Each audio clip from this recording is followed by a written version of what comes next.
আজি ভেৰগাঁৱৰ কাৰণে এটা গৌৰৱৰ দিন। বিষ্ণু ৰাভা প্ৰতিমূৰ্তিৰ লগতে বিষ্ণু ৰাভা ভৱন উন্মোচন কৰিলে, কি ক'ব?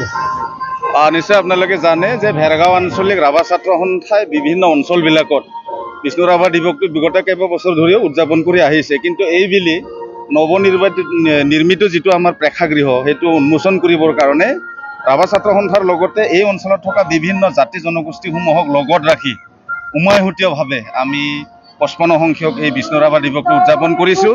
মই অতি আনন্দিত হৈছোঁ যে বিষ্ণু ৰাভাৰ আদৰ্শ যিটো প্ৰতিমূৰ্তি সেইটো উন্মোচন কৰিবৰ কাৰণে অসমৰ হাৰ্টথ্ৰব জুবিন দা আহিছে, তেখেত উন্মোচন কৰিছে।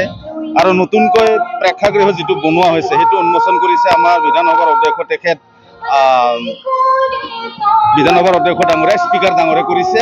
গতিকে তেখেতকো মই ধন্যবাদ জ্ঞাপন কৰিছোঁ। আৰু এই অনুষ্ঠানটোৰ জৰিয়তে এইটোৱে মেছেজ আমি দিব বিচাৰোঁ যে বিষ্ণু ৰাভা আমাৰ বুকুত ৰাখি কেনে আমি আগবাঢ়ি যাব লাগিব, বিষ্ণু ৰাভাক আমি জীয়াই ৰাখিব লাগিব। বিষ্ণু ৰাভাৰ চিন্তা আৰু আদৰ্শৰ আজিৰ তাৰিখত ইমানেই প্ৰাসংগিকতা আছে, ইয়াক আমি মৰ্মে মৰ্মে উপলব্ধি কৰি অসমত বসবাস কৰা বিভিন্ন জাতি জনগোষ্ঠীসমূহে সমিল মেলে আগবাঢ়ি গৈ বিষ্ণু ৰাভাই যি বৃহত্তৰ বৰ অসম বনোৱাৰ সপোন দেখিছিলে তাত নিশ্চয় অকণমান হ'লেও আমি অৰিহণা যোগাব পাৰিব লাগিব।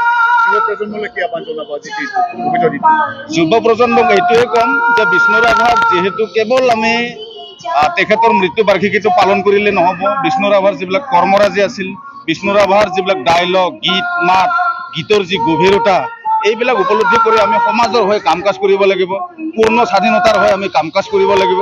আপোনালোকে জানে বিভিন্ন খিলঞ্জীয়া মানুহে আজি অধিকাৰ বিচাৰি আন্দোলন অব্যাহত ৰাখিছে। বিষ্ণু ৰাভাই আগতে কৈছিল যে ইয়ে আজাদী ঝুঠা হয়।